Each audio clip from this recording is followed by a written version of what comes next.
Silahkan untuk Raisen.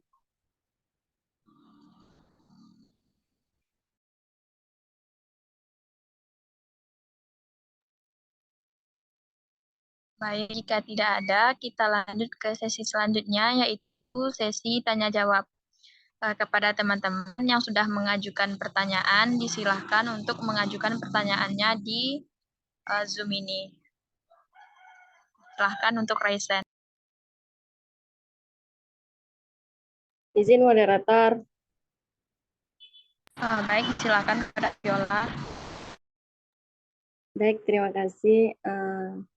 Saya akan memberi pertanyaan kepada kelompok 3. Pertanyaannya itu tahapan apa yang harus dilakukan dalam pengelolaan dan analisis data kualitatif dan kuantitatif. Sekian, terima kasih. Baik, terima kasih kepada Viola. Disilahkan untuk mengetik kembali pertanyaannya di ruang di Zoom. Selanjutnya kepada Mentari Yunisa Sabila, disilahkan. Baik, terima kasih kepada moderator. Izin bertanya kepada kelompok Manyaji. Jelaskan kelebihan dan kelemahan dalam penggunaan analisis regresi. Terima kasih, saya kembalikan kepada moderator. Baik, terima kasih kepada Mentari. Selanjutnya kepada Lara Mailina, disilakan. Terima kasih kepada moderator. Di sini saya akan bertanya yaitu apa saja keterbatasan dan potensi kelemahan dalam penggunaan statistika inferensial. Saya kembalikan kepada moderator. Baik, terima kasih kepada Lara.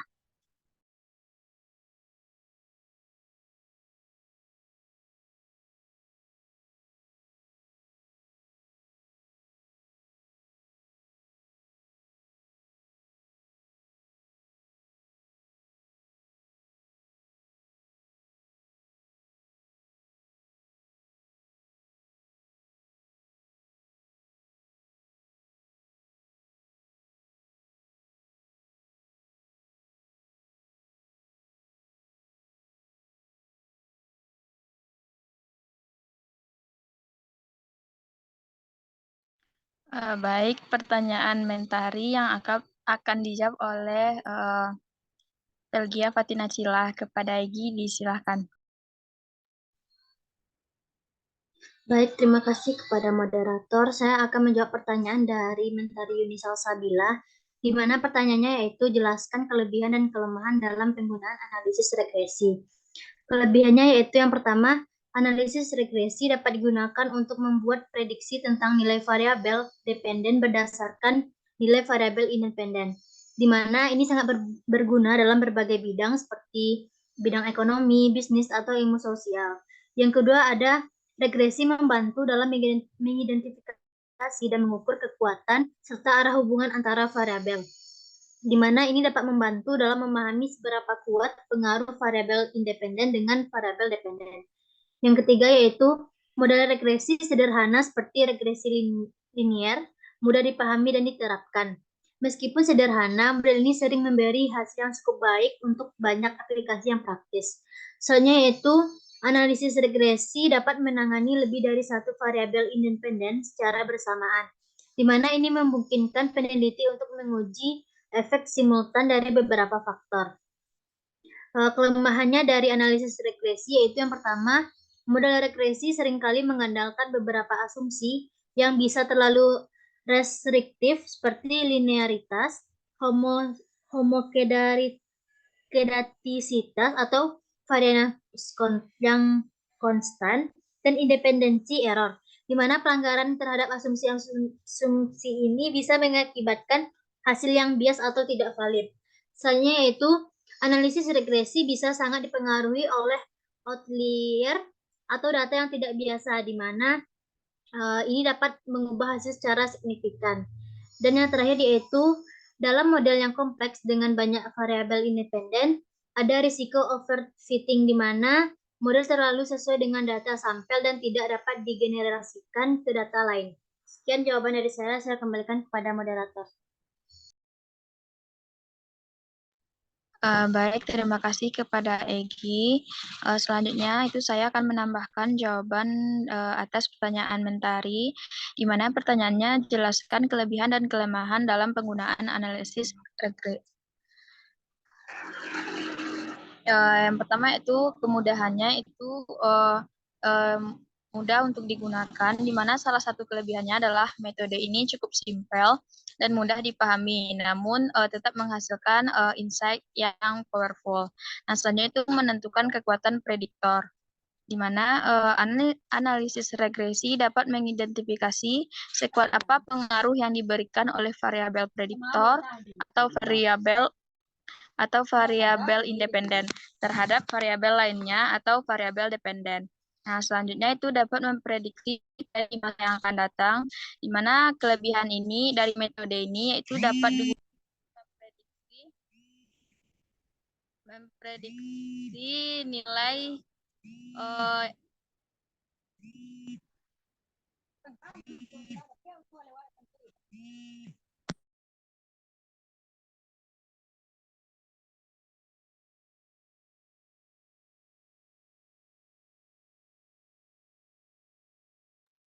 baik, saya lanjutkan, yaitu yang ketiga itu kelebihannya, di mana metode ini akan dapat digunakan memprediksi nilai yang ada pada masa depan, di mana sejalan dengan fungsi dari analisis regresi yang dapat digunakan untuk pengamatan dan prediksi.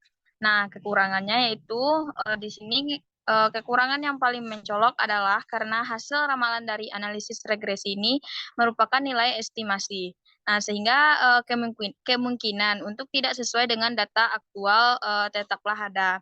Selain itu, penentuan variabel independen dan variabel dependen yang saling berkaitan dalam hal sebab akibat juga terbilang cukup susah, karena bisa jadi model yang tidak cukup bagus disebabkan karena kesalahan dalam memilih variabel yang digunakan untuk analisis.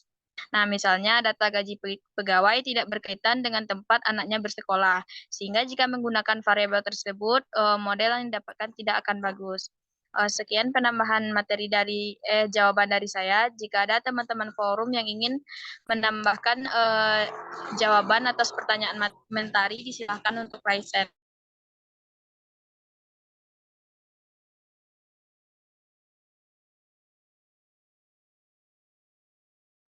Baik, jika tidak ada, dikembalikan kepada penanya bagaimana jawaban yang telah diberikan oleh kelompok.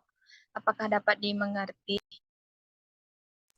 Baiklah, terima kasih atas jawaban dari kelompok penyaji. Jadi dapat saya simpulkan ada beberapa kelebihan. Yang pertama, analisis dapat digunakan dalam membuat nilai variabel independen, kemudian membantu dalam mengidentifikasi dalam hubungan antar variabel, kemudian menentukan kekuatan pada variabel prediktor dan variabel lainnya. Dan untuk kelemahannya, yang pertama seringkali mengandalkan beberapa asumsi dan dapat mengubah hasil dengan sangat signifikan. Kemudian yang terakhir, hasil ramalan dari analisis regresi ini tidak sesuai dengan data aktual yang ada. Terima kasih, saya kembalikan kepada moderator. Baik, terima kasih kepada Mentari. Pertanyaan selanjutnya itu dari Viola Apriliani yang akan dijawab oleh saudari Sri Wahyuni. Kepada Yuni, disilahkan. Baik, terima kasih moderator. Saya akan menjawab pertanyaan dari Viola Apriliani. Pertanyaannya, apa tahapan yang harus dilakukan dalam pengolahan dan analisis data kuantitatif?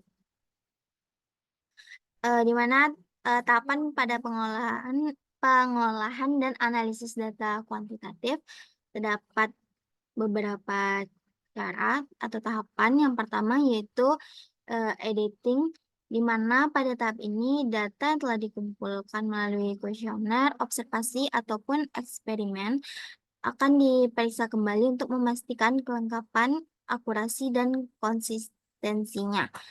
Kesalahan atau inkonsistensi dalam data harus diidentifikasi atau diperbaiki kembali. Yang kedua itu coding, mana jika data berupa jawaban kualitatif seperti teks dari wawancara ataupun observasi, maka perlu dilakukan coding untuk mengubah menjadi data kuantitatif, di mana coding ini melibatkan pemberian kode numerik atau simbol untuk mewakili kategori ataupun tema yang berbeda dalam data. ketiga yaitu entry data, di mana data yang telah diedit dan dikodekan tadi kemudian dimasukkan ke dalam perangkat lunak statistik atau spreadsheet untuk analisis lebih lanjut. Keempat yaitu tabulasi data, di mana data yang telah di-entry tadi kemudian ditabulasikan ke dalam tabel ataupun grafik untuk memudahkan visualisasi dan analisis. Mana tabel dan grafik ini dapat membantu peneliti untuk melihat pola dalam data. Yang kelima yaitu analisis data. Nah, pada tahap ini data dianalisis menggunakan teknik statistik yang sesuai dengan jenis data dan pertanyaan penelitian. Teknik statistik deskriptif digunakan untuk mendeskripsikan karakteristik data seperti mean, median, modus, standar deviasi, dan distribusi frekuensi.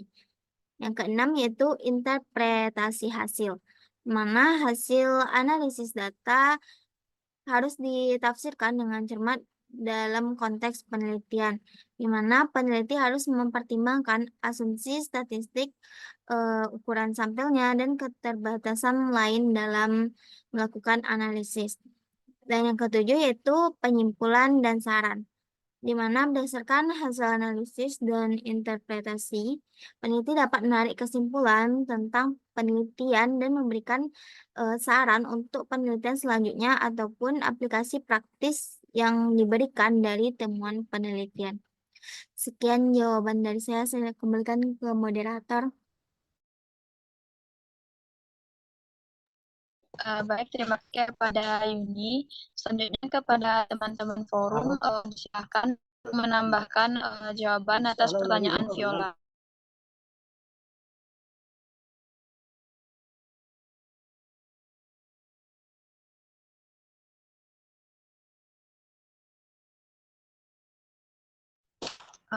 Baik, jika tidak ada yang ingin menambahkan, saya kembalikan kepada penanya bagaimana dengan Saudari Viola atas jawaban yang telah diberikan kelompok. Baik, terima kasih pada kelompok penyaji yang telah menjawab pertanyaannya. Jadi dapat saya simpulkan tahapan dari kuantitatif itu ada 6. Yang pertama itu editing, coding, tabulasi data, entry data, analisis data, interpretasi hasil atau data, dan penyimpulan dan saran. Sekian, terima kasih.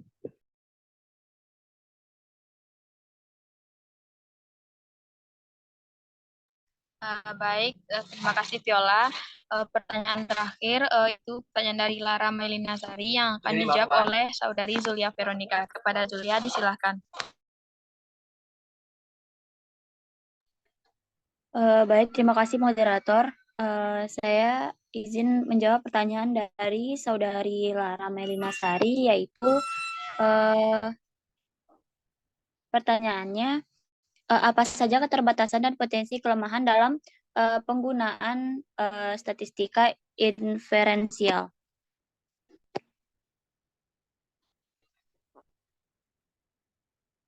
Di sini dapat saya jelaskan mengenai keterbatasan dan potensi kelemahan dalam penggunaan statistika inferensial merupakan alat yang ampuh untuk menarik kesimpulan tentang populasi berdasarkan sampel data. Namun, penting untuk diingat bahwa statistik inferensial memiliki beberapa keterbatasan dan potensi kelemahan yang perlu dipertimbangkan saat penggunaannya. Di antaranya beberapa keterbatasan dan potensi kelemahan dalam penggunaan statistik inferensial. Yang pertama yaitu ketergantungan pada asumsi. Statistik inferensial biasanya bergantung pada asumsi tentang karakteristik data seperti normalitas, independensi, dan homogenitas varian. Jika asumsi ini tidak terpenuhi, maka hasil statistik inferensial dapat tidak akurat atau menyesatkan. Yang kedua yaitu ukuran sampel. Akurasi kesimpulan statistik inferensial bergantung pada ukuran sampel. Semakin kecil sampel, semakin tidak pasti kesimpulannya. Yang ketiga yaitu pemilihan sampel. Cara sampel dipilih dari populasi dapat mempengaruhi hasil statistik inferensial. Jika sampel tidak dipilih secara acak representatif dari populasi, kesimpulannya mungkin tidak dapat digeneralisasikan ke seluruh populasi. Yang keempat yaitu interpretasi yang salah. Penting untuk menafsirkan hasil statistik inferensial dengan hati-hati. Statistik inferensial tidak memberikan jawaban pasti, melainkan memberikan bukti untuk mendukung atau menolak hipotesis tertentu. Penting juga untuk mempertimbangkan konteks penelitian dan faktor lain saat menafsirkan hasil. Yang kelima yaitu potensi penyalahgunaan. Statistik inferensial dapat disalahgunakan untuk mendukung klaim yang tidak valid atau menyesatkan. Penting untuk menggunakan statistik inferensial secara bertanggung jawab dan juga etis.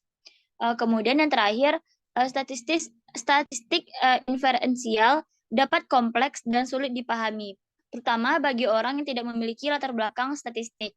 Statistik inferensial dapat memakan